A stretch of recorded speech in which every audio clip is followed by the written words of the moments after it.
Pronto, iniciou a gravação, está gravando a aula de hoje. O que eu tenho para falar é o seguinte. A Bruna estava me ajudando a lembrar o que foi dado na última aula aí. Foi falado para vocês sobre a recombinação. Aí eu falei, lembrei um pouco de vocês sobre a recombinação binária, sobre a recombinação para permutação. E falei para vocês que tinha uma recombinação de real. Eu havia falado já para vocês em alguma aula em alguma aula anterior, eu já havia falado sobre essa recombinação real. Na aula anterior, eu explorei um pouquinho melhor a recombinação para real. Foi falado que tem algumas estratégias de corte, né? Se eu tiver dois pais, eu posso fazer o cortar o pai assim. Se eu tiver outra estratégia, seria dois cortes. Aliás, um corte aleatório. Então, não necessariamente no meio, mas seria um corte aleatório. A outra opção seria dois cortes, tamanho fixo, posições fixas. Geralmente os cortes é sobrando um terço e um terço. E a outra opção seria dois cortes com o primeiro aleatório. Só relembrando aqui a aula, dois cortes com o primeiro aleatório, podendo ser em qualquer lugar, e o segundo corte é para completar um terço do indivíduo. Então, aqui teria um terço dele aqui, tá certo? Para realizar o cruzamento e obter os filhos. Além disso, de eu ter falado desses tipos de cortes, eu entrei na parte de recombinação para representação real. Então, foi falado para vocês duas coisas, foi falado para vocês... Opa, por que não está pegando? Ah, tá. Foi falado para vocês sobre a recombinação aritmética,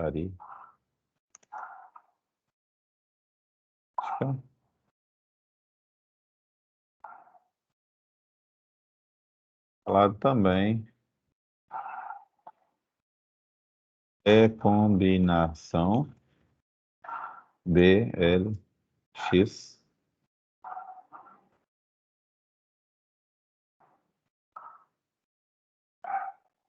Nessas duas recombinações, eu lembro que a primeira era algo do tipo assim, filho 1 GNI recebe. A primeira, que é a aqui, a gente usa um alfa fixo, 0,33, que é geralmente usado. Então, o filho recebe o 1 menos alfa vezes o pai 1 GNI mais alfa vezes o pai 2 no GNI. Para o filho 2, inverte só o pai 1 e o pai 2. Beleza. Eu vou entrar em mais detalhes. Aqui no BLX alfa, é uma adaptação que eu fiz da literatura, mas ele funciona perfeitamente parecido com o da literatura, é só uma simplificação que eu trouxe. Filho 1 GNI recebe o GNI do pai 1 mais uma perturbação no gene do pai 1. Que perturbação é essa? Um alfa, que é uma variável aleatória de distribuição normal. Aqui o alfa é fixo, aqui o alfa ele é aleatório, então é uma variável aleatória de distribuição normal. Foi explicado na aula passada que essa variável tem uma tendência muito forte de se aproximar de zero. Quando eu vou obter uma variável aleatória de distribuição normal, ela tem uma chance de estar próximo de zero muito grande. Então, esse alfa vezes o módulo do π1 menos o π2 para o mesmo GNI. Vocês se lembram, gente? Até aqui tá tranquilo para vocês? Sim. Beleza. Tranquilo. Foi um resumo da aula passada, isso aqui? Sim. Foi, não foi? Beleza. Eu gosto muito de resumir as aulas passadas para ir encadeando com as aulas seguintes. Então Sim, vamos passar. é muito bom mesmo. É bom. Eu vou passar aqui para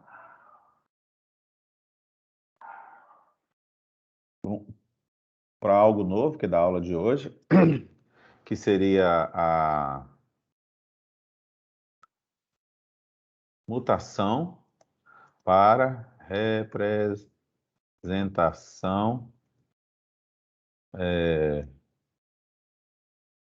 de indivíduos que para representação real, melhor.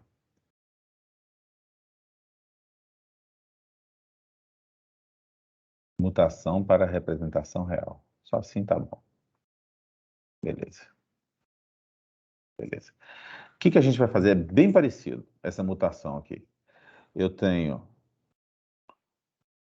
um pai com alguns valores reais. Esse aqui é aquele caso para uma função matemática. E aqui eu tenho o meu mutante. Deixa eu desenhar ele um pouquinho mais embaixo.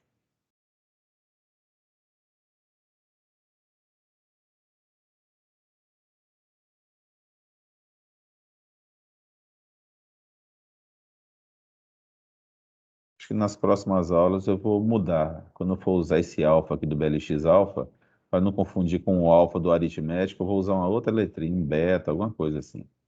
Vou mudar essa letrinha aqui. Beleza. Então eu tenho um pai e eu vou gerar um mutante a partir dele. A ideia é a mesma. Eu percorro gene a gene com a probabilidade de 10% de sofrer mutação, ou 5 que seja.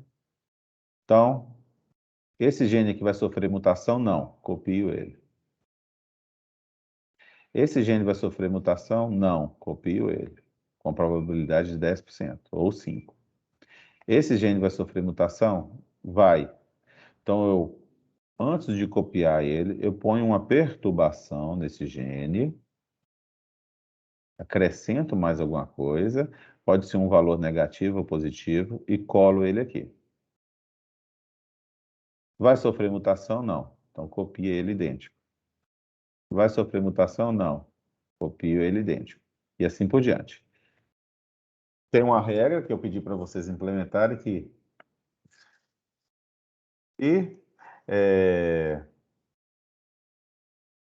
ao obter um mutante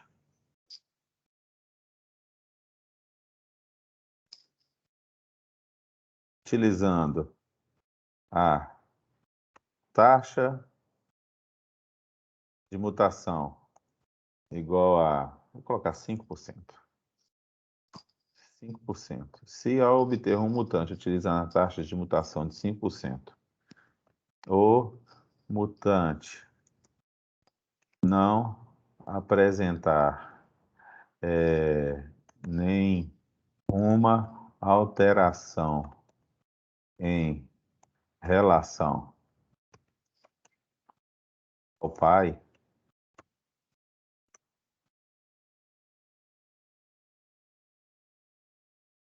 deve-se sortear um gene aleatório para forçar a mutação de pelo menos um gene. Tá bom assim, gente? Tá claro? Tá sim. Então tá, já. Se tiver dúvidas, vocês me falam. Então tá aí. Beleza. Que mais? Eu acho que é só. Eu preciso agora falar que perturbação é essa na hora que eu decido copiar de forma perturbada o valor que está em cima para cá, aqui para baixo. Essa permutação é bem parecida com esse alfa aqui da recombinação BLX alfa. Eu tenho o gene do pai, o gene I do pai. Então, o filho na posição I vai receber o gene na posição I, que deve ser mutado do pai, mais um alfa. E este alfa, neste caso, também, alfa, neste caso, é uma variável aleatória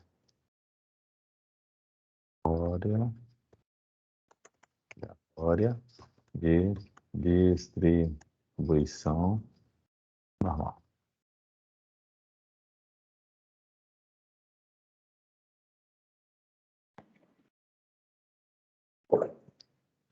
Tá certo? Esse alfa aqui, do mesmo jeito que ele tem a capacidade de perturbar o valor do pai 1 aqui ao redor do pai 1 para fazer a recombinação da LX alfa, esse alfa aqui também tem a capacidade, ele é a mesma variável aleatória, né, de distribuição normal, ele também tem a capacidade de fazer uma perturbação no sentido de fazer uma mutação aqui ocorrer. Qual a diferença? Está parecendo muito essa mutação com essa recombinação BLX-alfa, está parecendo muito uma com a outra. Qual que é a diferença?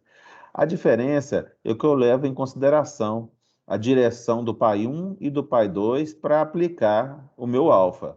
Essa é a diferença. Então, é uma recombinação. Eu estou levando em consideração dados dos dois pais. Aqui, eu não estou levando em consideração dados de dois pais, apenas um pai gerando um mutante. Dúvida, gente? Por enquanto, não. Tranquilo? Beleza. Se eu te falar que para a parte prática, praticamente todo o conteúdo de algoritmo genético foi visto. Até aqui. Então vocês já conseguem fazer o trabalho de vocês. Deixa eu ver o trabalho de vocês. Siga. Entrar. Departamento de computação.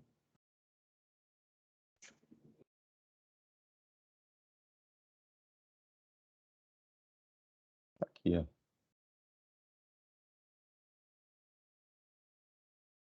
Eu não colei ainda, não?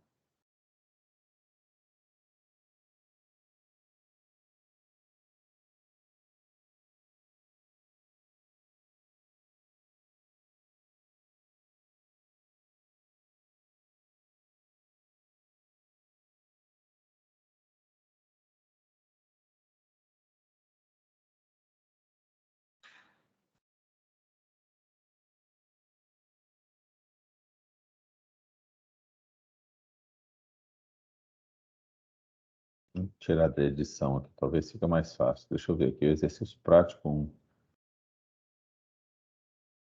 Atividades, provavelmente aqui fica mais fácil. Tarefas. Oi. Era para vir aqui.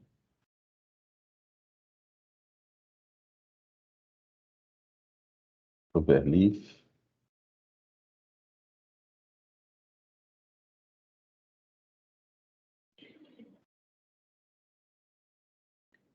Achei.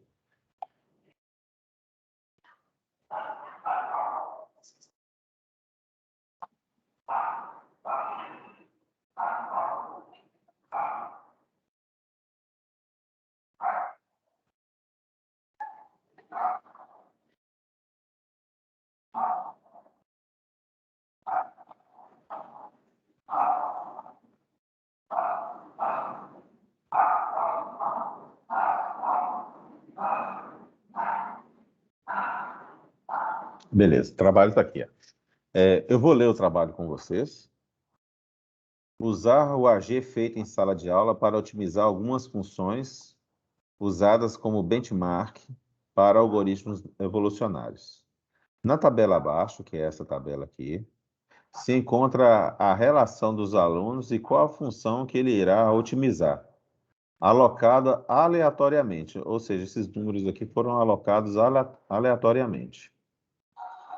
Está sobrando aqui a função 7, 22, 12. Se um dos alunos quiserem trocar entre si ou trocar por essas, fiquem à vontade. Na terceira coluna se encontram os números dessas funções. Além dessas funções individuais, todos os alunos deverão otimizar a função Dickson-Price, cujo código é 31. O código não está aqui. Para verificar a descrição e o comportamento destas funções, basta acessar o link Funções de Otimização. Esse link aqui, vai lá para aquele site surgindo. Então, de acordo com o número que está lá naquele PDF, vocês vão encontrar qual que é a função que vocês vão otimizar. Beleza? Usar codificação real para cada indivíduo. Criar um novo indivíduo e indivíduo factory, sendo estes indi nome da função, indi nome da função factory, respectivamente. Utilizar a recombinação crossover aritmética, eu quero que vocês executem a BLX-alfa. Eu vou trocar isso aqui.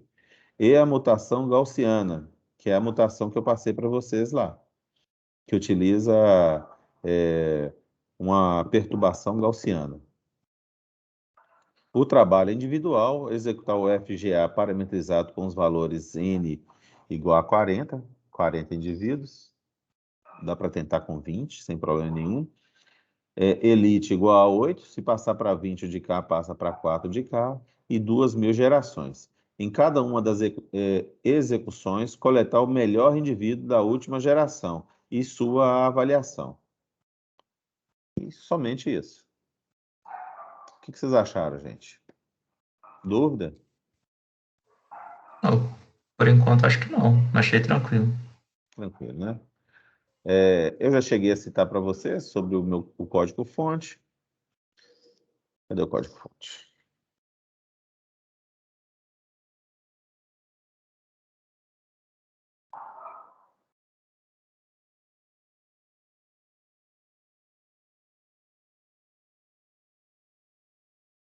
Tá abrindo.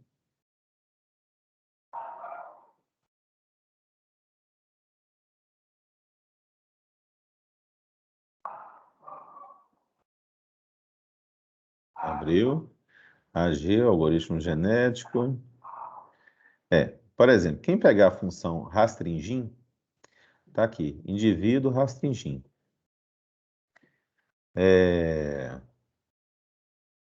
Vai implementar uma classe desse tipo, vai implementar um indivíduo rastringin factory desse tipo. O número de dimensões tem que ser passado como parâmetro, todas as funções, do mesmo jeito que o número de rainhas aqui é passado como parâmetro para fabricar indivíduos do tipo N rainhas, os indivíduos dessas funções matemáticas também têm que receber um inteiro aí para dizer qual que é a dimensão de entrada da função, tá certo? No AG Runner, não precisa fazer muita coisa, é só trocar o indivíduo N rainhas factory pelo indivíduo rastringin factory, e o resto permanece idêntico, tá certo? Onde que vai entrar a recombinação BLX-alfa e a mutação gaussiana? Exatamente aqui nesse indivíduo rastringin. Ele tem lá o recombinar e o mutar. Aqui que vai entrar aquelas novas alterações que vocês vão fazer. No mais, o resto permanece o mesmo e um bom trabalho para vocês. Eu vou pedir para implementar as duas, crossover aritmético e crossover BLX-alfa. Vou até mudar aqui já de uma vez. Dúvida, gente? Não. Por Enquanto enquanto, não, por mim, não. Então tá, joia. Eu vou parar de gravar a aula aqui.